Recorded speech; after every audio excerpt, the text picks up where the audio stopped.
طبعا يا جماعة احنا شفنا الشوال ده هو بيقول ايه وبيتكلم علينا ازاي. طبعا انا مش هقول نفس الكلام اللي اتقال قبل كده والردود اللي اتردت عليه كتير قوي في الموضوع ده. بس انا عايز اقول لك حاجة يكفينا بس احنا كمصريين اللي احنا مش عاجبينك دول.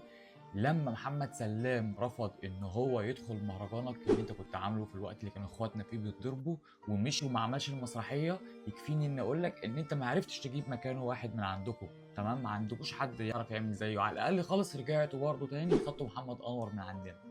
يعني انتوا ما عندكوش حد يقدر يشيل مكان حد ولا حد يقدر يعمل حاجه زي المصريين. انا مش هتكلم كتير في المواضيع التانيه، كفايه اول موضوع انت اصلا في المهنه اللي انت بتقول ان هي صناعه السينما الجميله، انت ما عرفتش تجيب واحد مكانه، ولا سينما ولا مسرح ولا عندك اي حاجه. طبعا الكلام ده مش لاخواتنا السعوديين كلهم، ده للشوال ده بس عشان هو مش عارف قيمه مصر. انا عارف ان اخواتي كلهم عارفين يعني ايه مصر، وان الشعب السعودي من اكتر الشعب اللي قريب مننا كمصريين، وعمرهم ما بيجحدوا الفضل عليهم مننا او بيزعلوا من المصريين، وعارفين ان المصريين دايما معاهم وحواليهم.